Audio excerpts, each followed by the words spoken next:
Let's say you have a prison somewhere, whether it's in the state of California, whether it's in Mexico or in China or Zimbabwe or wherever. You have this prison. And this prison is notorious for being the hardest prison in the country. The worst of the worst are locked up in there for life. There is a lot of rape, gang rape, and a lot of killings going on even in that prison. And look at this.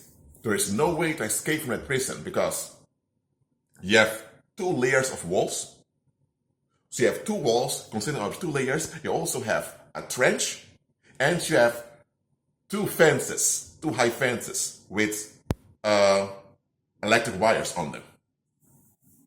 So even if you have to break through two walls, then go swim through a trench, and you have to face two electric fences with electricity. And it's located in the middle of nowhere. So everyone knows this prison, once you're locked up in there, you're doomed. And let's say now they arrest you and assign you to that prison. People expect, oh, that guy's never going to get out. Either he'll die there of old age, or when he's there, he'll commit suicide because it's so hard over there, or he'll end up being killed by other people. Anyway, even if he gets out after a few years, he'll be a complete mess. And look at this. They throw you in that prison. And after several days, they don't even see you anymore. They think, oh, he may have committed suicide, or they try to look for you. And then sooner or later, they put on the TV and they hear on the news that you are at the Bahamas or at Fiji having a good time.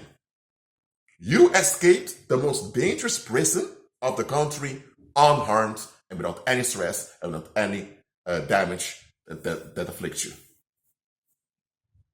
What is this going to do with the reputation of the prison? The reputation is going down. What is it going to do to the country?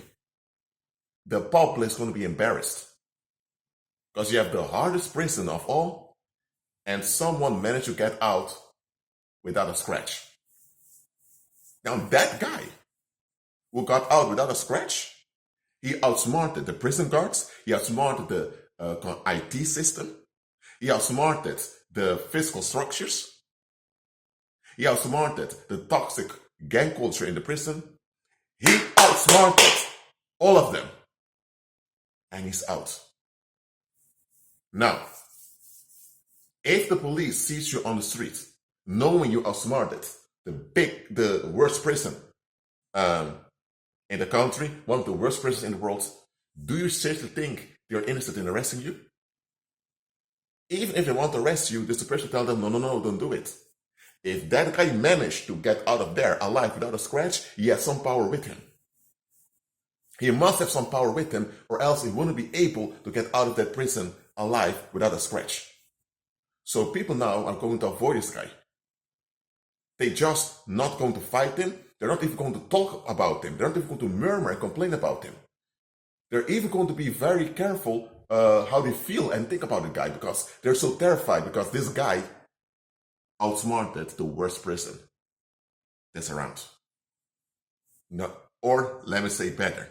Let's say you have a ship, okay, that's near the shores of the United States, and the U.S. Navy decides to send missiles on that ship.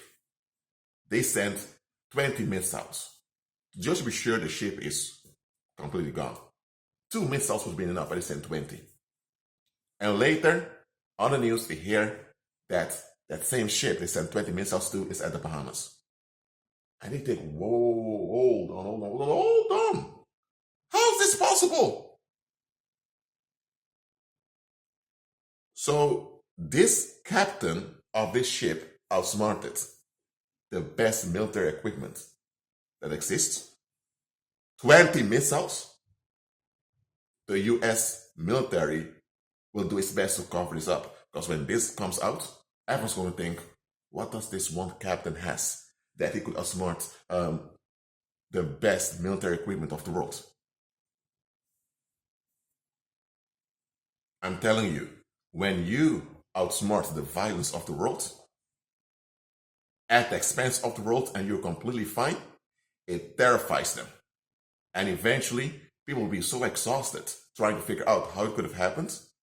And even if they explode in retaliation, them exploding in retaliation, it will empty all their strength. Because remember, if someone has a gun and they want to threaten you with it, they need to have bullets in it. Once they fire all the bullets, it's over. Even if you have a very long row of ammunition, eventually the long row of ammunition will be over. What are they going to do when all the bullets are shot and you're still alive? If they fire all their bullets and you're still alive, what then? There's nothing left you can do. Then it will be double humiliation for them. So I'm telling you, when you walk by faith and you outsmart the violence of the world, eventually the world will become terrified of you. The world will avoid even mentioning your name and your existence because they can't explain you. And they know that you are aware that they don't want you around. And they know that you don't care. And you know that you are enforcing yourself on the earth whether they want or not. They know they have no choice but to get along with you. And if you don't want to get along with you, it will cost them. So there's no winning for them. And the more they think about that, the more it's going to harm them.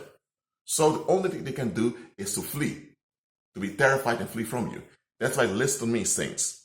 Anytime you walk by faith, you pray, decree, declare, you do all of that, and suddenly you encounter people who are terrified of you, out of the blue, or maybe there were people that used to openly tell you they don't like you and all of that, and suddenly they're very afraid of even looking at you, and it's because things backfired.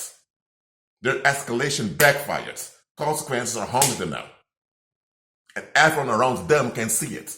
And everyone around them can see this because of you, the believer, walking by faith. It can be that you had police officers wanting to set you up. When the police officers decide to put drugs in your purse or in whatever to set you up, eventually the drugs disappeared. Or the drugs ended up somewhere else. Or the machine didn't even notice the drugs. Anyway, so now all police corpses throughout the country know that dirty cops tried to set you up, but it all backfired. And they're going to think, how is this possible? The police set up so many people and who got life in prison or spent years in jail, but with you, they couldn't set you up. Maybe there is a prosecutor who wants to prosecute you. And every time he submits his case to the judge, the case ends up disappearing. One time, he sends his case to the judge and the whole archive in the courthouse catch fire. And because of that, many other court cases were ruined. So then they realized, anytime the name of this man pops up, there's some type of accident, some type of bad stuff happening around there that costs us. So please, don't even come with anything related to this man or this woman anymore. And that's the protection of the anointing working for you. Eventually, folks will be so terrified of the backfire and the repercussions that they'll just say, yes, sir, yes, ma'am, just get along with you. Now, you're not there to intimidate people. You're not. You're just doing what God told you to do, to walk by faith. They come with their violence, and because it backfires so much, it's over for them. That's the level you need to walk in. When you walk in that level, you'll be untouchable and you will be invincible. Not because you are invincible by yourself, by your own strength, no, but you are invincible because you're operating God's invincibility.